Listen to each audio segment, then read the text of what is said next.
बिस्मिल्लाहिर्रहमानिर्रहीम। अस्सलाम वालेकुम व्यूअर्स, सुंबल की किचन में आपको खुश आमदीद कहती हूँ। आज मैं फिर आपकी खिदमत में हाजिर हुई हूँ स्पाइसी क्रिस्पी जिंगर बर्गर की रेसिपी को लेकर। इस रेसिपी की बहुत रिक्वेस्ट आ रही थी मेरे पास। मैं आपको बताऊँगी कि इसके क्रम्स कैसे बनाए जाते हैं। अक्सर लोगों से इसका जो अंदर का चिकन है वो कच्चा क्यों रह जाता है और ऊपर से बहुत सख्त क्यों हो जाता है, क्रिस्पी क्रंची क्यों नहीं होता, कौन सी गलतियाँ आप करते हैं और वो कौन से स्पेशल टिप्स एंड ट्रिक्स हैं और कौन से स्पेशल मसाले हैं जो इसके अंदर जाएंगे तो ये चिकन मक्खन की तरह बनेगा। तो इसके लिए आप मेरे साथ ही रहिए। तो अगर आपको ये अच्छी लगे तो इसको लाइक और शेयर भी ज़रूर कर दीजिए। तो चलिए इसको बनाना शुरू करते हैं। बिस्मिल्लाहिर्रहमानिर्रहीम। यहाँ पे मैंने ले लिया है चिकन ब्रेस्ट। इसका मैंने ये पतले पतले स्लाइसेस बना के रख लिए हैं, आप देख सकते हैं इस तरीके से।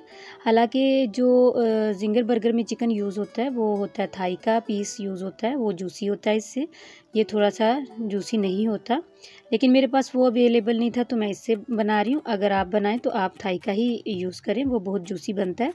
तो नहीं है तो इससे भी बहुत अच्छा बन जाता है। सबसे पहले मैं इस पर डाल रही हूँ 1 टीस्पून मैंने यहाँ पे, अगर आपके पास काली मिर्चों का पाउडर है तो वो डाल दें। मेरे पास सफ़ेद मिर्चों का पाउडर था, मैं वो डाल रही हूँ। और 1 टीस्पून ही मैंने इसमें अदरक का पाउडर डाल दिया। ये 1 टीस्पून ही मैं सुर्ख मिर्चों का पाउडर डाल रही हूँ। और ये मैंने 1 टीस्पून से कम थोड़ा सा नमक डाल दिया। और ये 1 टीस्पून अदरक नहीं है, ये लहसुन का पेस्ट है, तो वो मैं इसमें डाल दिया मैंने। तो यहाँ पे 1 टेबलस्पून इसमें जाएगा सिरका। तो इतनी से ये इसके मसाले हैं, तो इसको हम अच्छे से मिक्स कर देंगे, इसके ऊपर कोट कर देंगे। और बहुत अच्छे रिज़ल्ट के लिए आप इसको ओवरनाइट भी रख सकते हैं, नहीं तो 2 से ढाई घंटे तो आप इसको ज़रूर दें। तो यहाँ पे 2 से ढाई घंटे इसको हम ऐसे ही पड़े रहने देंगे। और यहाँ पे अब इसकी जो है मैं तैयार कर लेती हूँ कोटिंग। तो यहाँ पे मैंने ले लिया है 1/4 कप जो है मैंने मैदे का ले लिया और 1/4 कप मैंने कॉर्न स्टार्च का ले लिया है। तो इसमें भी मैं डाल रही हूँ ये 1/2 टीस्पून ब्लैक मिर्चों का पाउडर और ज़रूरत के मुताबिक जो है नमक ले रही हूँ। और यहाँ पे 1 टेबलस्पून मैंने ये चिली सॉस डाल रही है, आप हॉट सॉस भी डाल सकते हैं। तो यहाँ पे हमने इसको ठंडे दूध के साथ इसका मिक्सचर जो है वो बनाना है। आपने याद रहे कि दूध जो है वो ठंडा लेना है। तो इसको अच्छे से मिक्स कर लेंगे। इसकी कंसिस्टेंसी क्या होगी वो मैं आपको बता देती हूँ।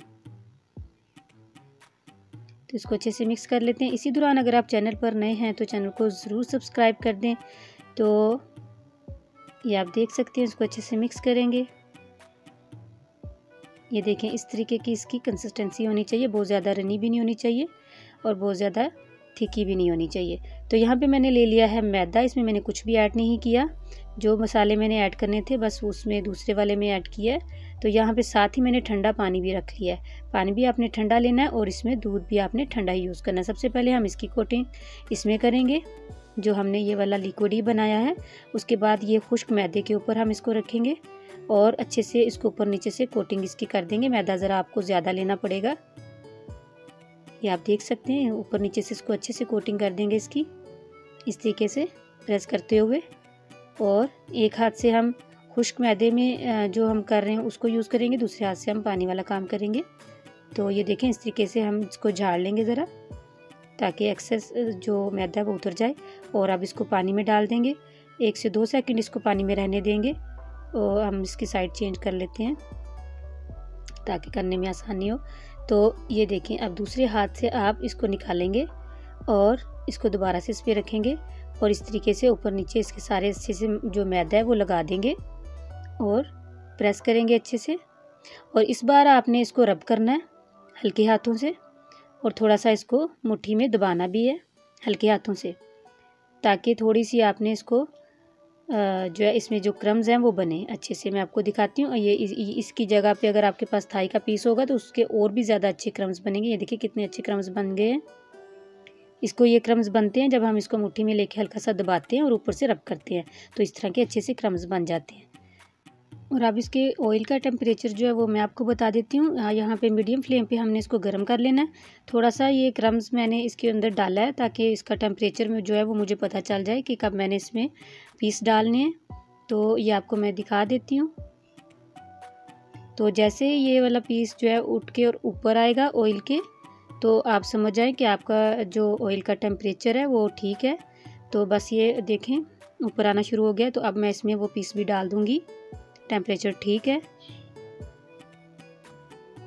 तो इसमें आप वो अपने पीस जो है वो डाल दें इस तरीके से। जैसे ही आप इसमें पीस डाल दें, उसके बाद आप इसकी जो फ्लेम है वो मीडियम और लो के दरमियान रखते हैं। उससे क्या होगा कि ये क्रम्स जो हैं वो बहुत ज़्यादा हार्ड नहीं होंगे, क्रिस्पी बनेंगे। अगर आपने इसको हाई फ्लेम पे पकाने की कोशिश की तो ऊपर से जो इसके क्रम्स हैं वो हार्ड हो जाएंगे और अंदर से चिकन जो है वो पकेगा नहीं। तो यहाँ पे इसको हम 5 से 6 मिनट जो इसको जब हम डालेंगे तो हम इसको हिलाएंगे नहीं, टच बिल्कुल नहीं करेंगे। 5 से 6 मिनट बाद हम इसको टच करेंगे और हिलाएंगे और इसकी साइड को पलटेंगे और दूसरी साइड को भी हम 6 से 7 मिनट देंगे और इसके बाद इस अच्छा सा गोल्डन कलर आने पर हम इसको निकाल लेंगे। तो यहाँ पे अल्हम्दुलिल्लाह अच्छा सा गोल्डन कलर आ गया है, मैं इसको निकाल लूँगी। ये आप देख सकते हैं।